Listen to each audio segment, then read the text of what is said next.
सिंधिया के गढ़ में प्रियंका गांधी का दमदार वाला भाषण और सिंधिया के लिए एक शब्द नहीं, वापसी के संकेत है या कुछ और, या भविष्य के संबंधों की नींव रखी। मणिपुर से लेकर महंगाई, बेरोजगारी, भ्रष्टाचार, शिवराज सिंह चौहान और नरेंद्र मोदी तक सबकी चर्चा की। सिंधिया के बारे में बोल सकते हैं, लेकिन कहा कुछ भी नहीं।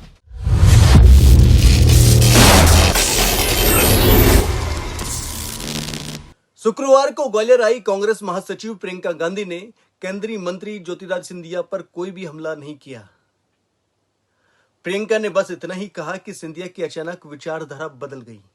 इस पर वे 10 मिनट तक बोल सकती है, लेकिन कहा कुछ नहीं।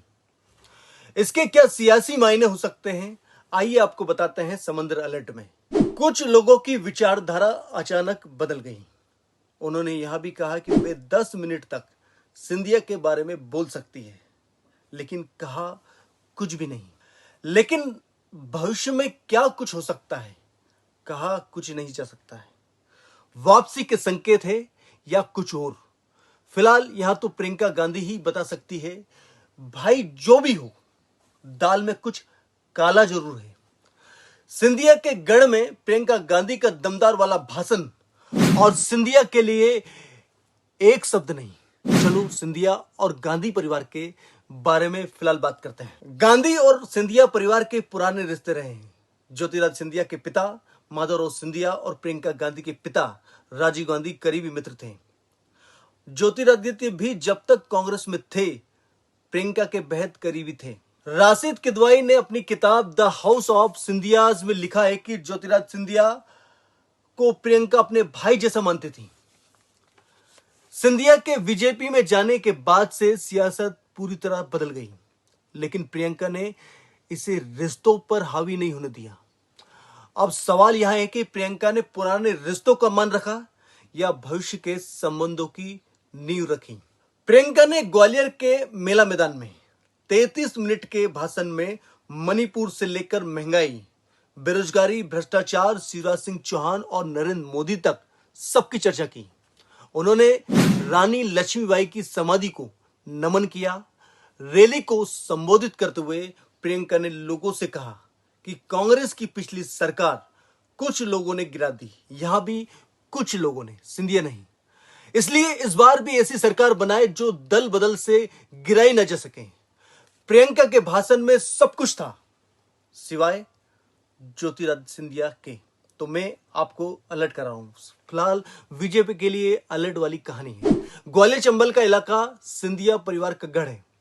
कांग्रेस को पता है कि सिंधिया पर हमला किए बिना इस गढ़ को भेदना असंभव है, और इसके बावजूद प्रियंका ने इससे परहेज किया। यह जितना चौंकाने वाला है, उतना ही भविष्य की संभावनाओं की ओर इशारा कर रहा है।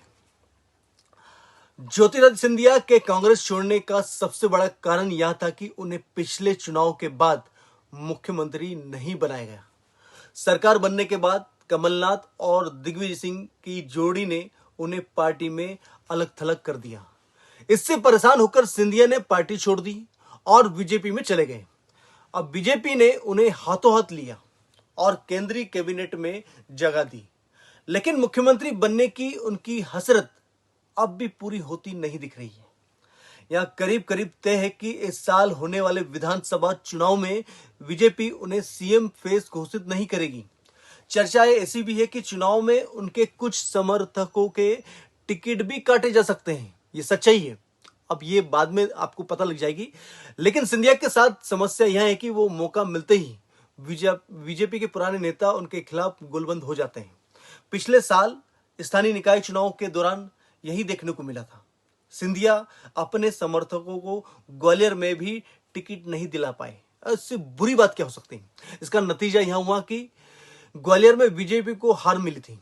और दूसरी और तमाम सर्वे में बताया जा रहा है कि ग्वालियर चंबल में बीजेपी की हालत बड़ी कमजोर है।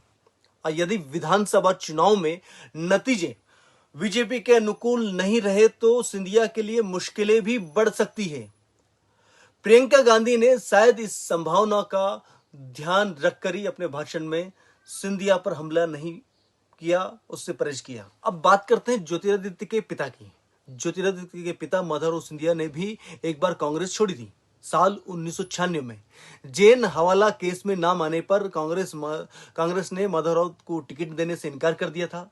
इससे खिन्न होकर उन्होंने कांग्रेस छोड़ दी और मध्य प्रदेश विकास कांग्रेस नाम से नई पार्टी बनाई। उन्होंने लोकसभा चुनाव में कांग्रेस के उम्मीदवार को हराया और इसके बाद उन्होंने एच.डी. देवेगौड़ा सरकार को समर्थन दिया। लेकिन 1998 में सोनिया गांधी ने पार्टी का नेतृत्व संभाला तो कांग्रेस में वापस आ गए। ग्वालियर में प्रियंका ने ज्योतिरादित्य सिंधिया पर नहीं किया हमला, यही एक कारण हो सकता है कहीं ना कहीं कि वो वापसी के संकेत हो सकते हैं। सिंधिया को लेकर प्रियंका के रुख जो निकले वो सियासी मतलब भी हो सकते हैं। दर्शक पुराने उनसे सिंधिया और गांधी परिवार का रिश्ता भी है, तो कहीं ना कहीं कुछ ना कुछ दाल में काला जरूर है। इतने गहरे रिश्ते सिंधिया और गांधी परिवार के, जहां उनके पिता माधवराव सिंधिया एक बार पार्टी छोड़ चुके थे और सोनिया गांधी के कहने पर वापस आ चुके थे। तो आज के अलर्ट के लिए बीजेपी के लिए यही है कि सिंधिया को आपने नजरअंदाज किया तो इसका खामियाजा चंबल में भुगतना पड़ सकता है। फिलहाल जो भी है, आज की खबर के लिए फिलहाल इतना ही। फिर मिलेंगे नई अपडेट के साथ, तब तक के लिए मुझे दीजिए इजाजत। नमस्कार।